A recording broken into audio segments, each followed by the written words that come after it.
Have you ever wondered if it's possible to be too nice?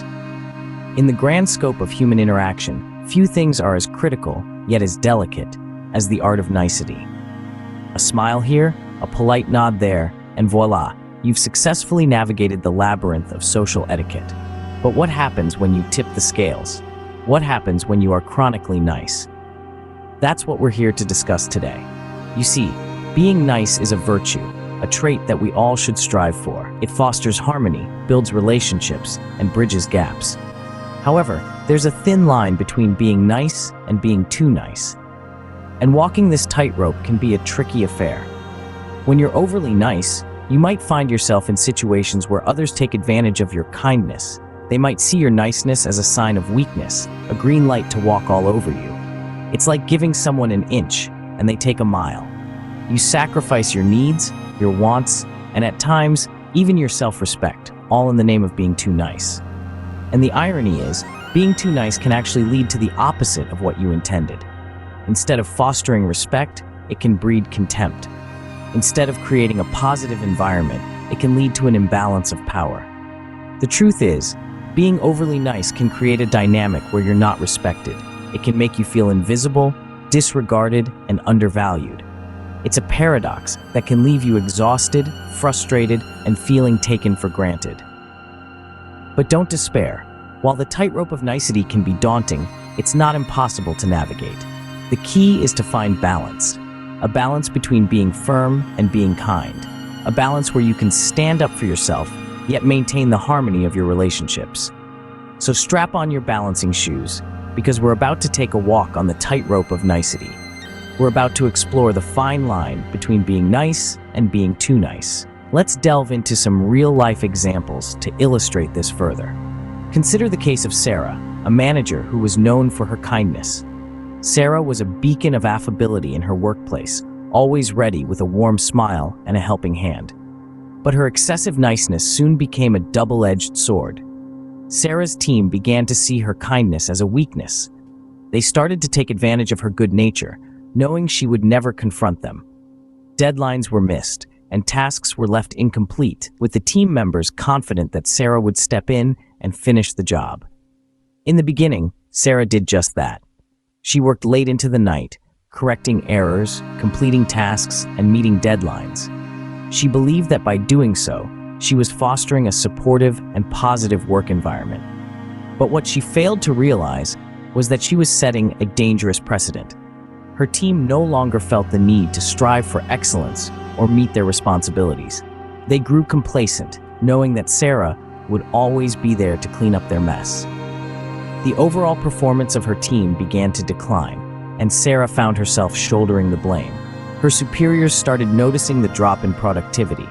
They saw a team that was underperforming and a manager who seemed incapable of steering them back on track. Sarah's inability to be firm when necessary was affecting not just her team's performance, but also her professional life. She was viewed as a weak leader, and her reputation suffered. Sarah's story is a stark reminder that being excessively nice can lead to serious repercussions. It can blur the lines of professionalism and respect, leading to a lack of accountability and discipline. It can transform a leader into a doormat and a team into a group of slackers. Excessive niceness can be a downfall. It can tarnish reputations, derail careers, and lead to failure. It's essential to strike a balance between being nice and being firm to ensure that respect and professionalism are maintained in any situation. So what could Sarah have done differently? Let's examine that. Now meet John, another manager who strikes a balance between being nice and being firm. John, like many managers, understands the importance of developing cordial relationships with his team. He's the kind of boss who knows your birthday, asks about your weekend, and always has a friendly smile. But don't let that fool you. When it comes to work, John knows when to switch gears and stand firm. John's story is not one of a tyrant boss, but rather a leader who respects his team and expects the same in return. He believes in clear communication, setting expectations up front and holding his team accountable. If a deadline is set, John ensures it is met. If a quality standard is defined, he sees to it that it is upheld. And if there's an issue, John doesn't shy away from having tough conversations. But here's the catch. John doesn't rule with an iron fist. He approaches these situations with kindness and understanding. If a team member is struggling, he offers support. If there's a disagreement, he encourages open conversation. But he doesn't compromise on the end goal. This management style has resulted in a highly productive team that respects John not just as a boss, but as a leader. The team knows where they stand, what is expected of them, and that John is there to support them, but also to ensure that the work gets done. The outcome? A team that is motivated, productive, and respects their leader. A team that takes pride in their work and strives to meet the standards set. A team that knows their boss cares about them, but also about the work they produce. John's story illustrates the power of firmness, not harshness, but firmness. It shows us that being firm, when necessary, can lead to better results. It's about setting clear expectations, holding people accountable, and supporting them to meet those expectations. So, how can we strike a balance between being nice and being firm? The key lies in understanding that these two characteristics are not mutually exclusive. They can coexist harmoniously within us, guiding our actions and interactions in a balanced manner. Firstly, let's talk about setting boundaries. This is a crucial aspect of maintaining the balance. Imagine your personal space as a beautiful garden. It's your responsibility to tend to this garden, to protect it, and to decide who you allow in and who you don't. It's not about shutting people out, but rather about respecting your own needs and preserving your peace of mind. Remember, setting boundaries isn't being mean, it's being assertive. Next comes the art of saying no.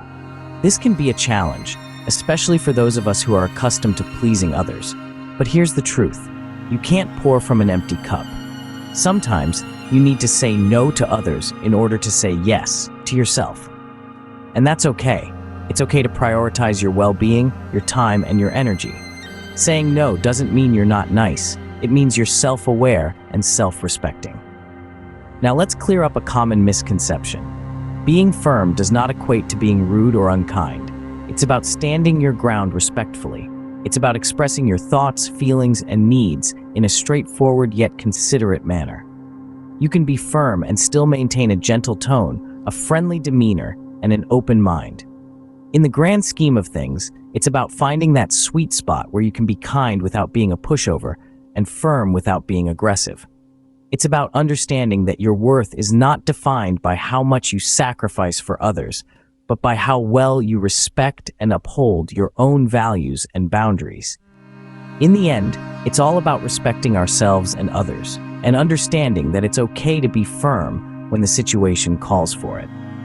So, let's take these steps together and stride towards a more balanced, respectful, and fulfilling way of interacting with the world around us. To wrap things up, let's revisit the main points we've covered. Throughout our discourse, we've journeyed through the tightrope of nicety, the pitfalls of excessive benevolence, the power of firmness, and the art of striking a balance between the two. We began with the tightrope of nicety. As we've learned, being nice is not a flaw, it's a virtue. It's a quality we all should aspire to have. But like everything in life, too much of it can backfire. It can leave us vulnerable to being taken advantage of. And that's where the downfall of excessive nicety comes in. We then delved into the potential consequences of being too nice. We've seen how it can lead to unbalanced relationships, where the excessively nice individual often ends up on the losing end. We discussed how it can result in feelings of resentment and frustration, and even impact our mental health negatively. Following that, we navigated through the power of firmness. We discovered that being firm doesn't mean being unkind. It's about asserting yourself, setting boundaries, and standing up for your beliefs and values.